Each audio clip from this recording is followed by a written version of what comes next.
Hey folks, it's your buddy Mike Messier, and doing a little something different tonight. If you see in the background, the virtual background is a photograph or a still shot, most likely from pro wrestler Barry Windham. Looks like the 1987 Jim Crockett Promotions. Of course, most of you who know me or have been on this YouTube channel know that I have an affinity for old school professional wrestling and today's modern pro wrestling. Unfortunately, Barry Windham had a heart attack. Apparently, I believe yesterday or the day before, I believe he was in an airport in Atlanta, Georgia, and suffered a heart attack and has been rushed to the ICU, intensive care unit. I'm not sure which hospital, but I do know that Barry Windham, I believe it's one of his nephews, maybe it's his brother-in-law, but Mike Rotundo is the name, has put together a GoFundMe, uh, which I'm not a huge GoFundMe guy, but I have donated to some, and I'm going to share the link right there in the comments, and I think in the description of this video you might see it as well. So what thought I'd do is just in honor of this wrestler, this talent who's given myself and others a lot of enjoyment. I thought I'd just discuss some of his career ups and downs, perhaps. And I do want to thank my buddy. Well, I can't show you now, but I have this new microphone here. So hopefully you're hearing this quite clearly and crisply. Perhaps the volume's too loud, perhaps it's too soft. If you want to make a comment on how the volume is with this new microphone system that I'm using, I would lift it up, then it would cause a lot of feedback. So, but let's talk about Barry Windham. When I first started watching pro wrestling, Barry Windham was wrestling in the Florida territory. Gordon Soley used to do the commentary. Dusty Rhodes was kind of the top baby face, and you had Blackjack Mulligan there, and kind of a heel contingency, more or less run by Kevin Sullivan, who's doing this whole Prince of Darkness gimmick, which actually made a lot of people think it was real. He was very convincing as the devil character. Then there was this other feud going on in that territory at the time, which was Barry Windham against Ron Bass. Ron Bass, some of you WWF fans would remember, would go over to the WWF in 1988 and carve up the head of Brutus Beefcake. But before that, Ron Bass kind of made his name in the territories. He was a babyface at one time, but then he turned heel. And I believe it was with Barry Windham that Ron Bass actually turned heel. They had a match. I just watched it about a month and a half ago. It's on YouTube. They're having like this scientific, friendly match for a title of some kind. And then they're both getting bloody. They're both getting battered. And eventually, I think Barry wins the match, but Ron attacks him afterwards. And then Ron, I believe he actually put a saddle on Barry Windham and rode him around the ring like a horse. So that's not very nice. And I recall in my youth picking up a wrestling magazine of some kind, maybe a sports review wrestling, and there was a whole photograph layout of this saddle incident, as it were, of Ron Bass riding Barry Windham around the ring with a saddle, which is not something you see in everyday life. People don't go around unless you pay for that type of thing to get a saddle put on you by another human being. Moving forth, I do recall Barry Windham was always like a top guy. Whenever Ric Flair would come to that territory, Barry Windham would get a title match at times. Then I do remember in 1984, Windham and Rotundo, they were feuding with Ron Bass and Black Bart for what they called the United States Tag Team title. That was the Florida version of the United States Tag Team title, not to be confused with the Jim Crockett Promotions version that would come in late 1986. But that U.S. Tag Team title, I mean, here I am now living in Florida, but if I had a time machine, I would go back and I would definitely attend those matches. Windham and Rotundo versus Bass and Bart seemed like some great matches. I think they also had Kendo Nagasaki come through there. Superstar Billy Graham came through there. Talking about the old Florida wrestling, Billy Jack Haynes was there for a while. And of course, Dusty was there. Now, before my time, before I was even watching wrestling, I believe Jake the Snake Roberts was in Florida feuding with Windham. And I think Barry even started his career being known as Blackjack Mulligan Jr., because that's his father, Blackjack Mulligan, that many wrestling fans would know. And as many fans know, Windham is actually the brother-in-law of his tag team partner, Mike Rotundo, and Rotundo is the father of Bo Dallas and Bray Wyatt. So you have kind of another one of these wrestling families, like the Rhodes, like the Von Erichs, like the Harts, etc., the Bloodline family. So all that wonderful stuff. If you are watching, if you're joining me live, you can let me know if the audio sounds good, if it's too loud, if it's too soft. I mean, just trying a new microphone here tonight, and so forth. Moving forth in Barry Windham's career, yes, 1984, him and Mike Rotundo went over to World Championship Wrestling. At the time, it wasn't even called that. It was called, Jim Crockett Promotions, Mid-Atlantic Wrestling. Windham and Rotundo seemed poised to defeat, I believe it would be Don Kernodle and Ivan Koloff for the NWA Tag Team title. It seemed like a likely conclusion to them being there.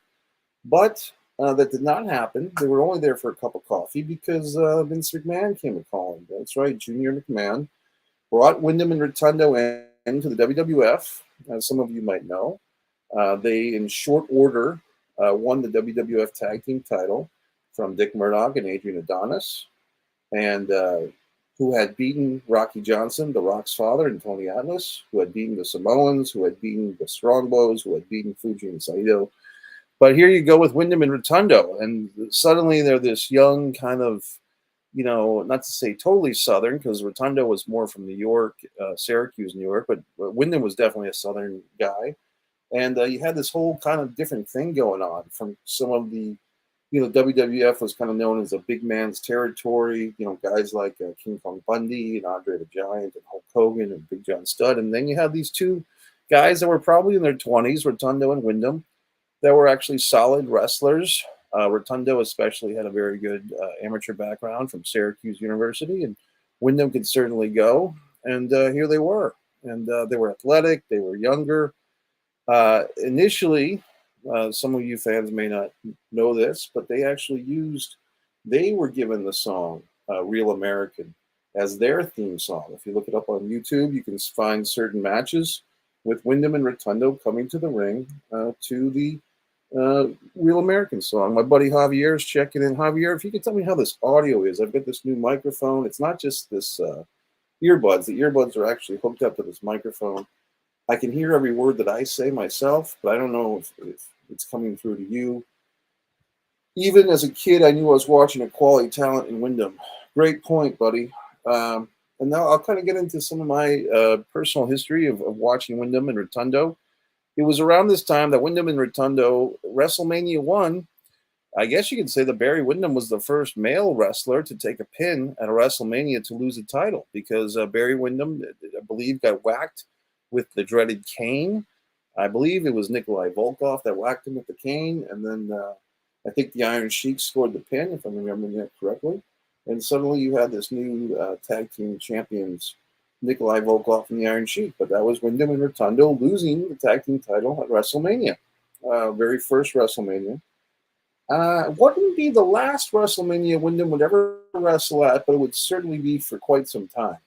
I think the next WrestleMania Barry Windham competed at was probably, I want to say something like 13 or 14 or 15 as part of the new Blackjacks of JBL, but that's a different time and place. Thanks for letting me know, buddy. It's a work in progress. I'll definitely work on this. Maybe I'm not close enough to the microphone. I'm going to just mute myself for a second and move the microphone. I don't want to cause you any feedback issues, so just give me a second here.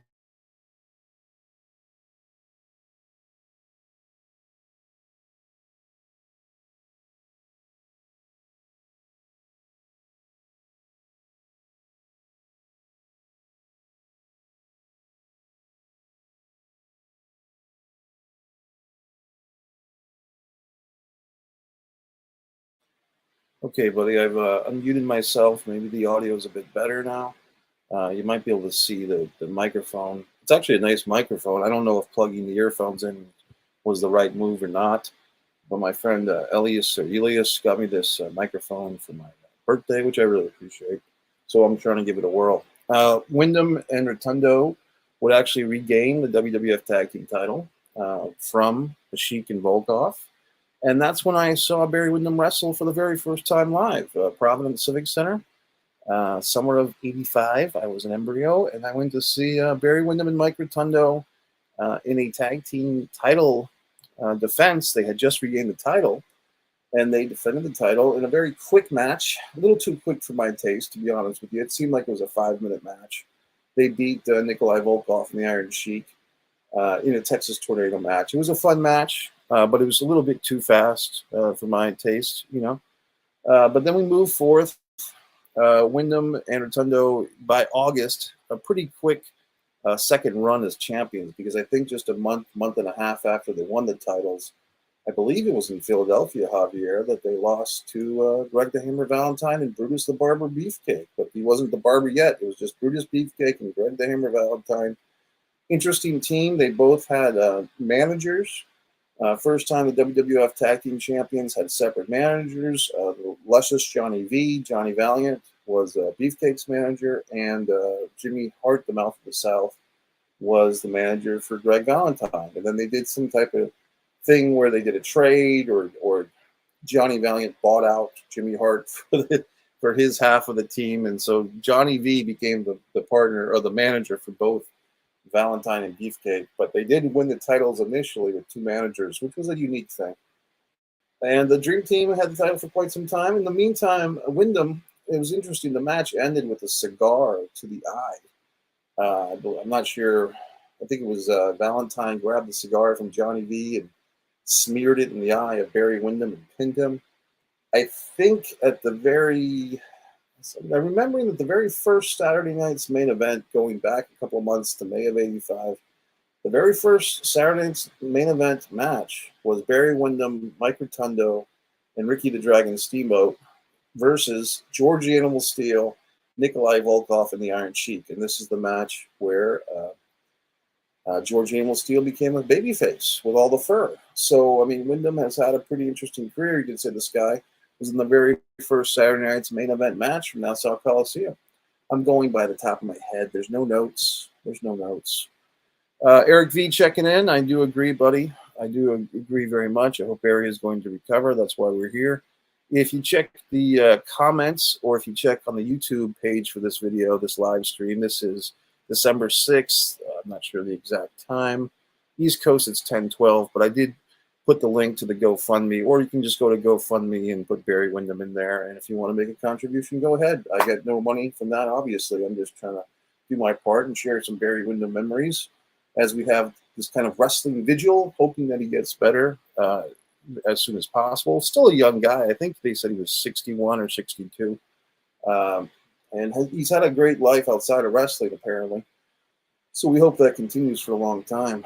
Moving forth in the narrative of the Barry Windham career. So after he and Rotundo lost the tag team title, I remember them being in the audience at another Saturday night's main event, watching Valentine and Beefcake defend the titles, maybe against the Killer Bees or some such thing.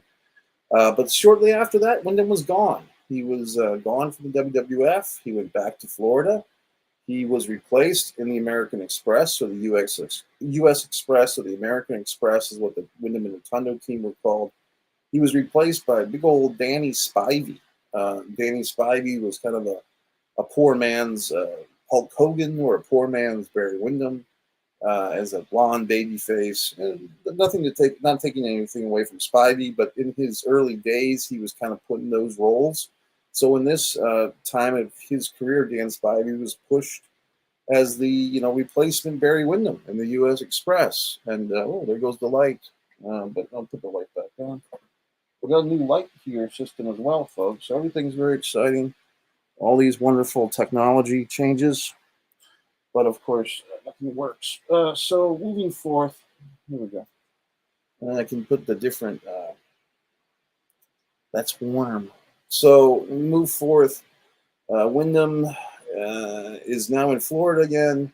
Really great match. If you want to know a great Barry Windham singles match, look for, I believe, Battle of the Belts 2.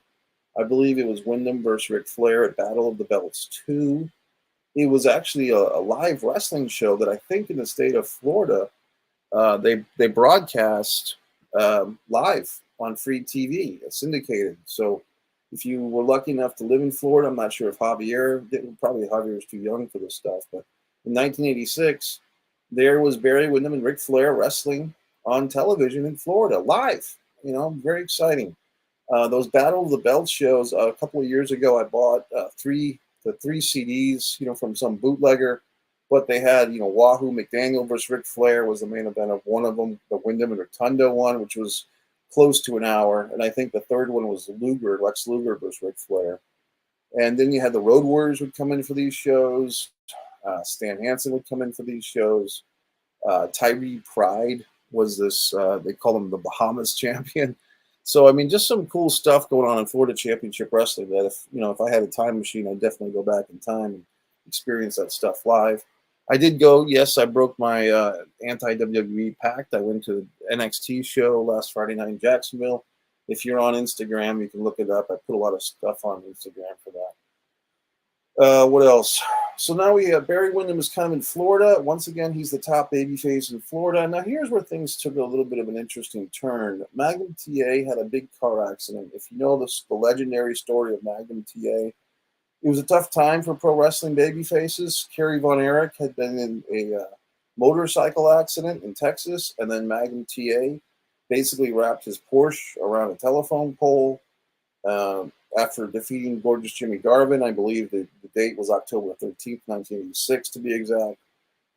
Magnum is in the hospital, and Jim Crockett Promotions is without their number one babyface. They don't have a good guy anymore. So we all know what they did. They did the babyface turn with Nikita Koloff.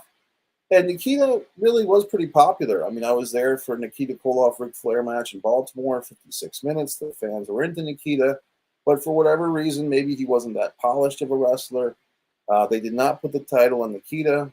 And after Starrcade, they pretty much wrapped up their feud by the end of the year, 1986. Nikita would go on to feud with Lex Luger. Wow, I just got a lot louder as I moved closer to the microphone. Imagine that. So what happened next? I'm just trying to grab the water. I don't know about you guys, but I always have several. Right now I'm on a Fiji water drinking kick, but I end up having like 4, half drunken or various ranges of. I've got 5 of these fucking things floating around me, but then because of the particulars, some are colder than others. So, but yeah, I want to open up a 5th one because I want the coldest one possible. Javier's got a nice comment.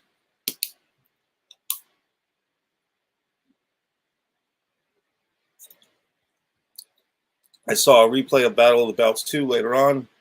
Did not watch it live on my glorious but tiny black and white TV. I was trying to explain that to somebody, buddy Javier. I guess you're a little bit older than I thought.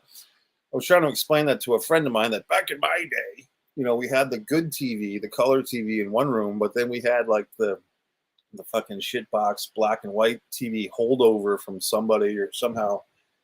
So, I mean, I've gone through this. You remember old people would tell you, oh, back in my day, we had a wheelbarrow. And then, now I can kind of feel like the guy with the wheelbarrow because, fucking living through the days of like the secondary TV was black and white, then the VCR, then the DVD player, cell phone, the smartphone, the internet, the streaming, etc., pay-per-view. So I've seen a lot of shit happen too. I've known rivers or lakes. Yes, Battle of the Belts was great. So basically what happened was Jim Crockett Promotions was pretty much, taking over the entire National Wrestling Alliance. And as part of that, they recruited or they took Barry Windham from Florida and they basically hot-shotted him into an angle. They put him in the tag team title match, the U.S. tag team title.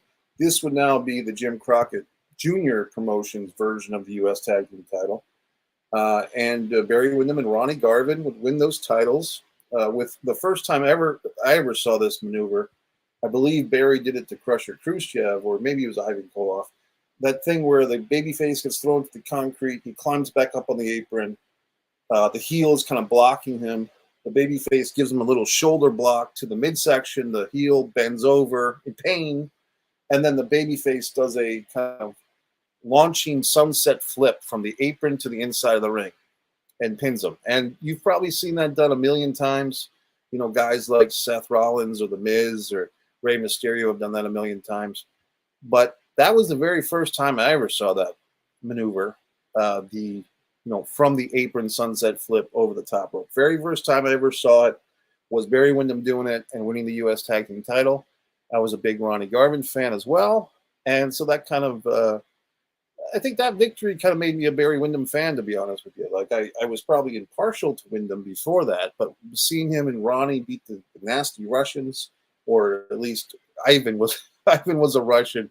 Ivan wasn't even Russian in real life, but it was just fun to think that they were.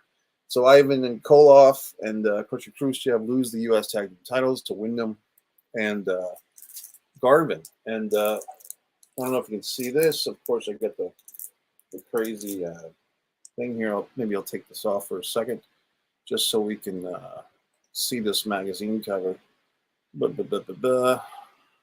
Try this. If you can see that the light is kind of screwed up, but that's a wrestling magazine I just recently bought, and that's Barry Windham in this 1986 comeback. And they say he's stampeding his way back to the national spotlight. That's because Windham was one of the many wrestlers involved in the bunkhouse stampedes throughout the country, if you would. I've been listening to the Kevin Nash podcast a bit, and a running joke on their show has been the bunkhouse stampede. But I actually went to a goddamn bunkhouse stampede, so I'm a little more sympathetic to it than others might be. Okay, what else? So then we start, 1986 ends and 1987 begins, and we're off to the races with Barry Windham versus Ric Flair for the NWA World Heavyweight title. And I guess somehow they kind of positioned that U.S. Tag Team title as a stepping stone in a roundabout way to Windham to have all these matches with Flair, like just having a belt of any kind, put a little bit of credibility on Windham, as if, if the fans needed to have any credibility on Windham. They had this, U.S. Tag Team title belt, but he's going for the big belt. He's going for the world title. And they had a big match on Worldwide Wrestling that can be found. And this would actually be a trinity of matches. According to Dave Meltzer, I believe he said that the Battle of the Belts 2 match, this Worldwide Wrestling match, and then the third match of the trilogy, I actually attended live, the Crockett Cup 1987, which probably wasn't even their best match, to be honest with you, because at that point, the feud had been going on for 3 or 4 months, and Flair was kind of segueing into a feud with Gorgeous Jimmy Garvin, which in a roundabout way would lead to Flair losing the title to Ronnie Garvin, oddly enough. But there he was, Barry Windham and Ric Flair. I did get to attend that match. I'm glad to hear that, buddy. Maybe it's because I'm moving closer to the microphone. I could also do a thing where I just unplug this. Let's see what happens, Javier, because I'm interested to see. What do you think now? Can you hear me now? Can you hear me now? Can you hear me at all? Can you hear me now? Can you hear me now? What do you think? Can you hear me, buddy? Can you hear what I'm saying? Let me know, Javier, if you can hear me, because I'm just I unplugged the thing, so now here I am, buddy. Okay, good. So is the audio better without the without these? Is it better with or without? Now we're without. We were with before. Now we're without. Let me know, because I can't hear myself. Hey, Damon, what's up, buddy? My good friend Damon, he's a big wrestling fan. He's a guy that I went to a couple of Ring of Honor shows, at least 2 or 3. So it's interesting that the earplugs are actually deficient. They're bad. I have this new microphone that I'm using. A friend of mine, Elias, got that for my birthday. Damon remembers I had a birthday party up in Warwick, Rhode Island, way back when, that Damon attended. And I was actually instrumental because Damon ran the art museum, which was the host of that event. Moving forth, Barry Windham is now in Jim Crockett Promotions. It's the summer of 1987. Him and Ronnie Garvin, I believe, eventually lost the U.S. Tag Team title to the Midnight Express, the new Midnight Express of beautiful Bobby and Sweet Stan. Windham's kind of bouncing around as a babyface. He's feuding with the Four Horsemen. Glad to hear it, buddy. Thanks, man. He's feuding with the Four Horsemen. And then As Jim Crockett Promotions was basically in the process of purchasing the UWF, Universal Wrestling Federation, from Bill Watts for $1 million, Barry Windham won something called the Western States Heritage Title in a 7-man tournament. He defeated the tough, his longtime adversary, Black Bart, in the finals of that tournament. I believe Windham beat Chris Adams in a semifinal, and maybe Rick Steiner in the opener. But basically, Windham had to win like three matches that night. Kind of odd that they had a 7-man tournament instead of an 8-man tournament, but that's what they did. Believe it or not, Sting was in that tournament. But Barry Windham wins this kind of secondary UWF title, which was kind of a new thing. They already had a TV title in the UWF, so why would they need another secondary title? I don't know, but they did. And Windham would go on and defend that, and eventually he would challenge Steve Dr. Death Williams at Starrcade 87 in Chicago, babyface versus babyface match. And basically they did a shtick where, like, I think Steve Dr. Death Williams' head collided with Windham's groin, and people were thinking, oh, they're friends, and Dr. Death will give him a little timeout to recover. But instead, Williams took advantage of it and rolled him up and pinned him. And they didn't go any further with that. They didn't have a rematch. They didn't turn Williams heel. They just had that one-off match, and then Barry Windham was off and feuding with, believe it or not, Larry Zbyszko, defending the Western States Heritage title against Larry Zbyszko at their next pay-per-view, which was the Bunkhouse Stampede, ill-fated pay-per-view out of Nassau Coliseum. And once again, Windham's in the Nassau Coliseum, where he wrestled that very first Saturday night's main event match. And here he is defending and eventually losing the Western States Heritage title to Larry Zbyszko. Now, Barry Windham, you could definitely see as being a Western States Heritage champion. Larry Zbyszko from Pittsburgh, Pennsylvania, not so much. This became one of the titles that Zbyszko retired along with the AWA title. So now Barry's kind of just floating around. He's your former Western States champion, not even really looking for a rematch. It's 1988, and Lex Luger has joined the Four Horsemen. He's eventually left the Four Horsemen. Luger and Windham team up as this, babyface version of the Twin Towers. Over in the WWF, you had the Big Boss Man and Akeem, the African Dream, as their Twin Towers. And in NWA, you had Windham and Rotundo as their Twin Towers. And at the very first Clash of Champions, Windham and Luger got the victory over Tully Blanchard and Arn Anderson for the NWA World Tag Team titles. And as many of you might remember, I think they called it the Shot Heard Round the World. Barry Windham on a WTBS Saturday Night 605 show would actually betray Lex Luger in the middle of a tag team title match. I think it was in this city, Jacksonville, Florida, where Windham betrayed Luger in the middle of the match, helping Arn and Tully regain the titles.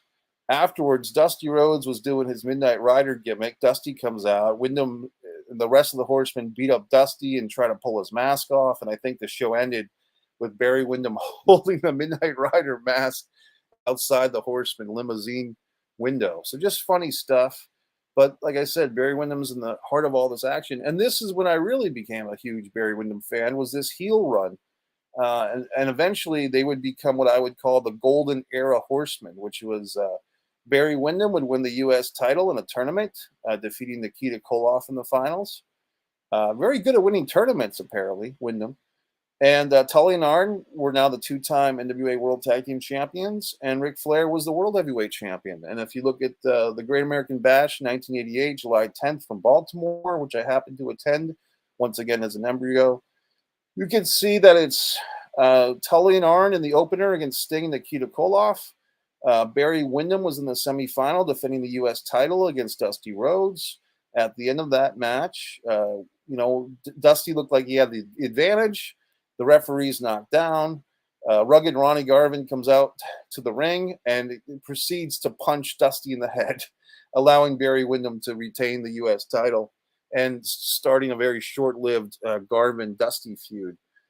So everybody was turning on Dusty in 1988. Wyndham, Garvin, the Road Warriors, it was a bad year to be Dusty Rhodes because all your friends turn on you, and then you get fired. Well, that's another story. And then at that same Great American Bash, of course, the Luger Wyndham match um, with the blood stoppage. So now you move forward. What happens next? Basically, Barry Windham has actually a really good match. Probably Damon and Javier remember is Barry Windham and Ric Flair against the Midnight Express, Clash of the Champions 4, Seasons Beatings. For those of you that haven't seen it, look up the Clash of the Champions 4, December of 1988. I think I want to say December 4th of 1988. It's right there on the WWE Network, and it's a great match between four wrestlers that really hadn't worked together a whole lot. Well, I guess Wyndham had with the Midnight Express, but not in this variation as a heel and teaming up with Ric Flair, the world champion. Very good match. And then Barry had an interesting match at Starrcade that year. He defended the U.S. title against none other than Bam Bam Bigelow. And of course, Bam Bam was coming off a big run in New York, where he was in the WWF title tournament at WrestleMania just a few months earlier.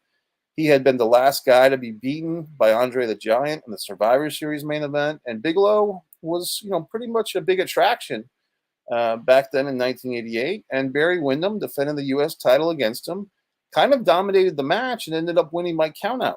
So there you go. We start off 1989.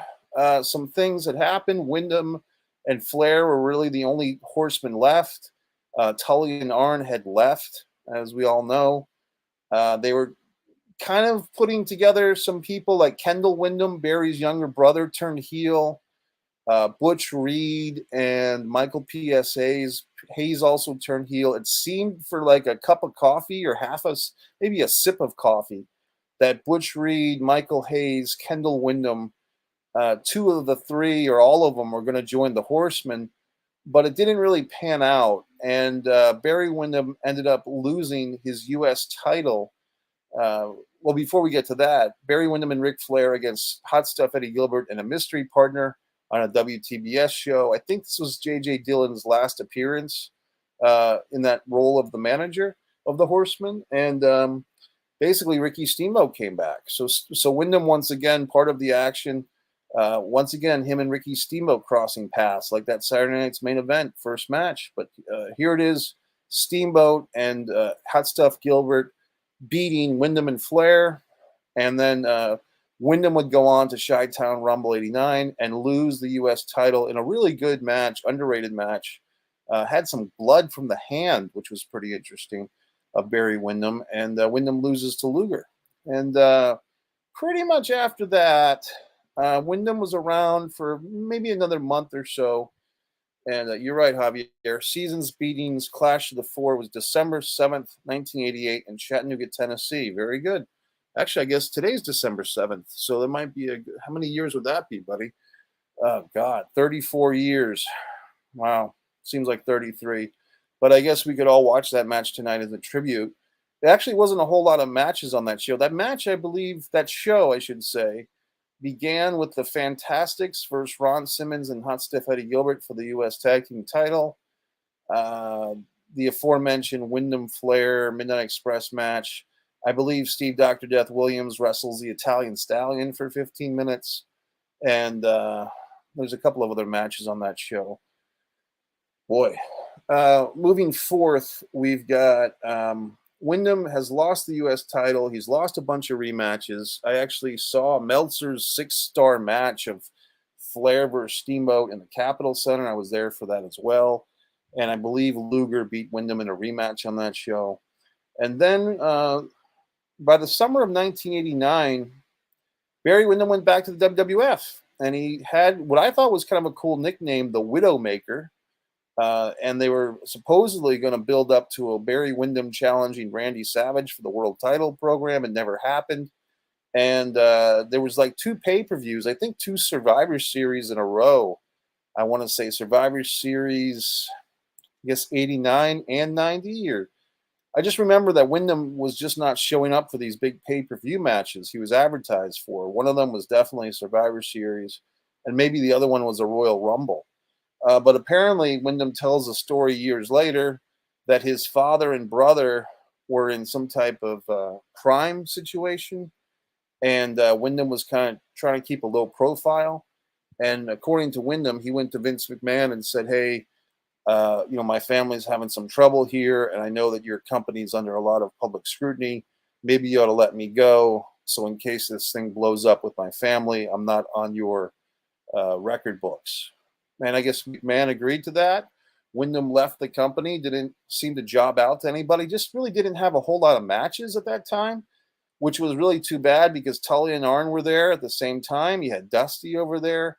You could have had some really good stuff with those former Jim Crockett promotion guys, but they just never brought it together. And like I said, Wyndham, because of his family situation, thought he should leave the company. He did, and lo and behold, in I believe May of 1990, he comes back to the World Championship Wrestling, and he joins kind of a new, rebooted, revamped Four Horsemen. It's Barry Windham, Sid Vicious. You got two big guys. Barry, of course, could also wrestle, and you have Arn, of course, Ole Anderson in the manager spot. Ric Flair is the world champion, and Woman, the future Nancy Benoit, the Nancy Sullivan, was their female manager. So you had pretty much I thought that era of the Horsemen's my second favorite. I mean, I go with the golden era Horsemen. Wyndham, Arn, Tully, and Rick is my favorite, but in some ways, I did kind of like that 1990 version better. It was a little bit crazier. Having Sid, having Ole in the manager role. They would do the whole feud with Luger and then Sting. Sting winning the world title around this time, or maybe getting close to the end of 1990. The end of 1990 saw Barry Windham do some trickery. He actually was the fake Sting at the Halloween Havoc thing with Sid, if you remember that. And then you move forward to Starrcade, and they did a thing where it was supposed to be Ric Flair and Arn Anderson versus Doom. But at the last minute, they said that Ric Flair was injured. Barry Windham takes his place in a really good street fight. If you guys haven't watched that in a while, Starrcade '90, Windham and Arn versus Doom. I need to have some of this Fiji water, one of my 5 bottles. If anyone more comments, please.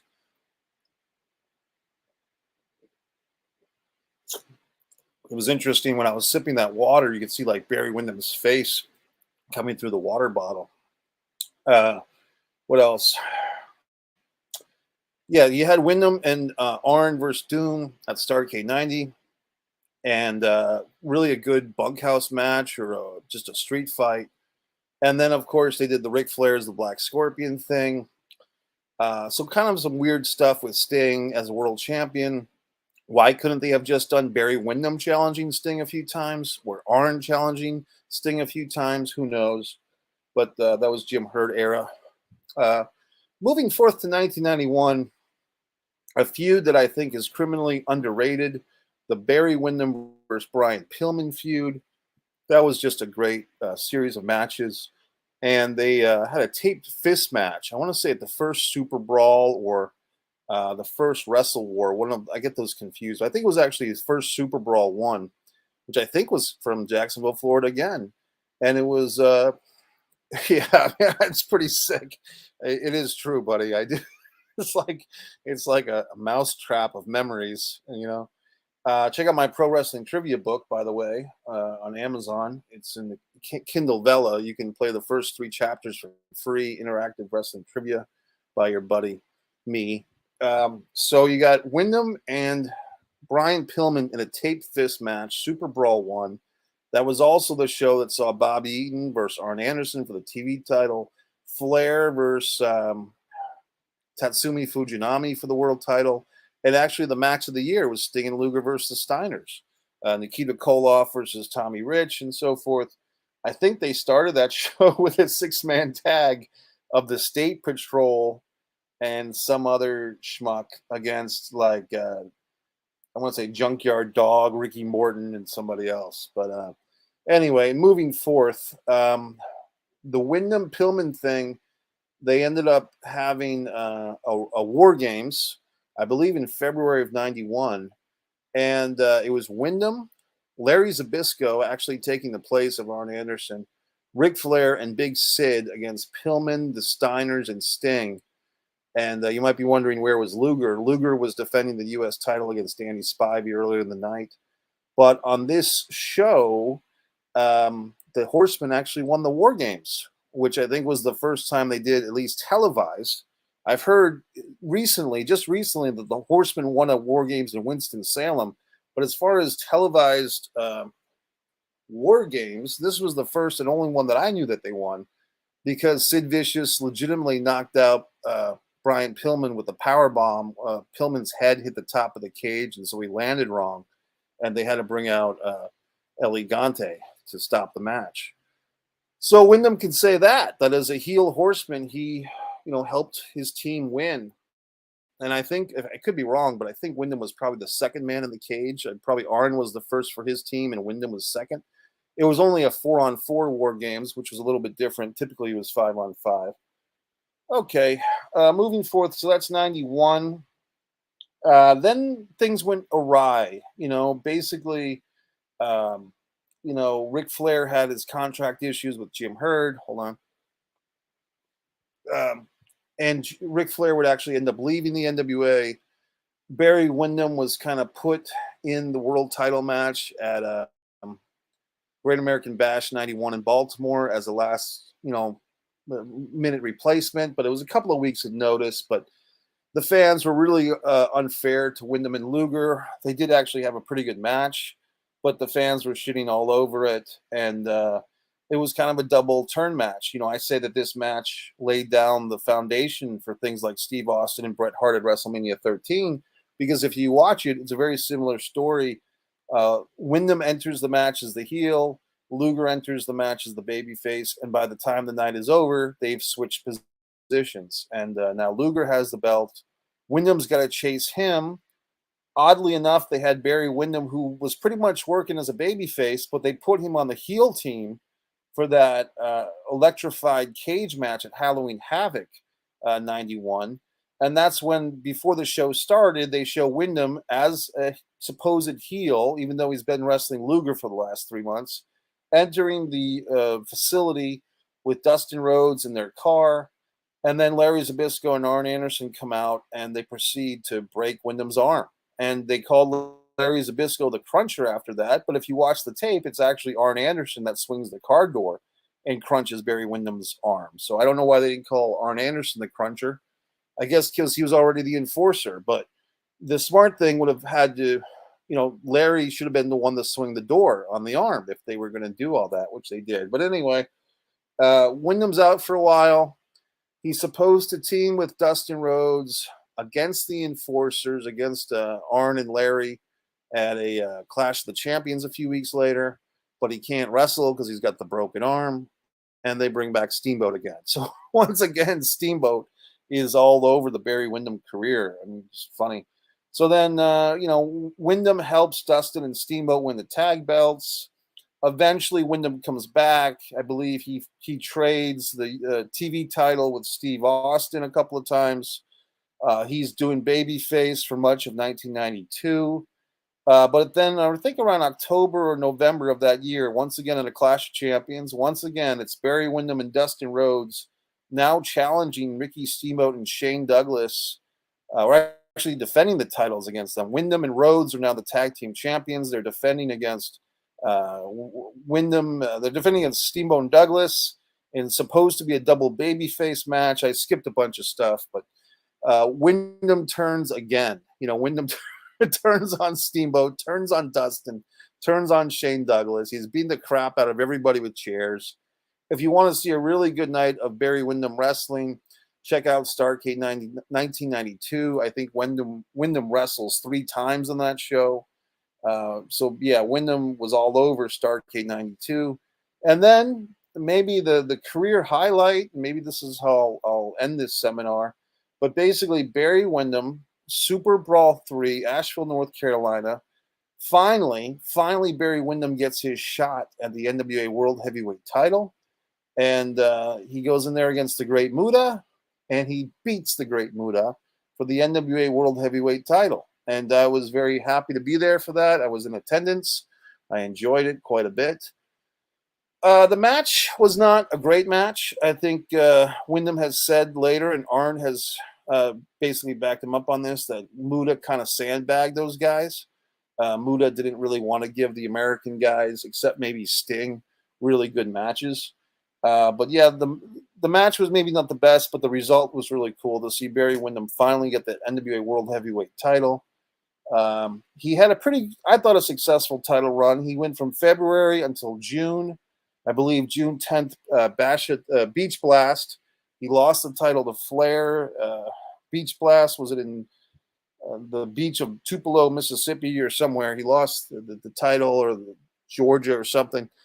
And I believe Windham blew out his knee in that match, like early, and he had to wrestle the rest of the match with a bum knee. But Windham would go on. He'd go back to the WWF. He would come in as kind of a mystery opponent from Colonel Rob Parker at a pay-per-view a few years later. They were kind of hoaxing that it was going to be Hulk Hogan, and it actually turned out to be Barry Windham.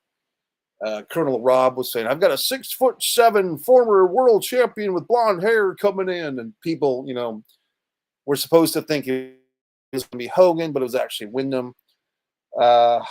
Goes over to WWF as the Stalker. It's supposed to be a hunter gimmick, kind of like a Skinner. Both gimmicks kind of sucked. Skinner and Stalker. What a tag team that would have been. Actually, it would have been a good team. Barry Windham and Steve Keirn would have been a nice team. But Windham comes back to WCW on a Nitro. He did the Blackjacks thing with JBL.